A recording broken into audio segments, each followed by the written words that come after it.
Hi, I'm Jay, and this is a GeneralAire drum style humidifier. We happen to have a model 81 on our demonstration unit, but it doesn't matter which drum style unit you have, they all really operate the same.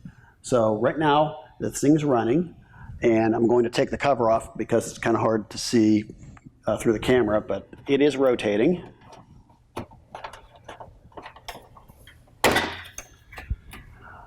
All right, so you can see the drum here. It's rotating at roughly 1 RPM, and it's dipping down into the water tray here. So there's water inside the tray that is regulated by this little float valve over here. It dips down into the water, and a wet pad comes up and gets exposed to the air. There's a bypass duct here. This one happens to have the bypass duct on the right-hand side. Yours may be on the left, doesn't really matter. But on the side here, there is a damper. Now, this damper needs to be in the open position during the humidification season. So if you use your humidifier just in the wintertime, in the fall you would go down there and open this bypass damper up.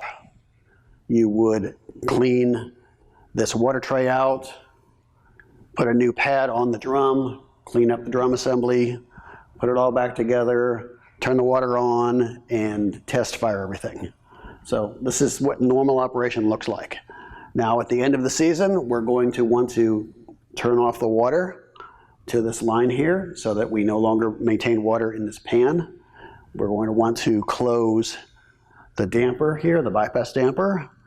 And also, there's no sense in having the motor spin.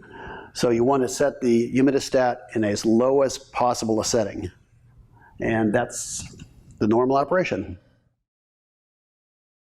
Thanks for watching. For additional help or questions, feel free to contact us.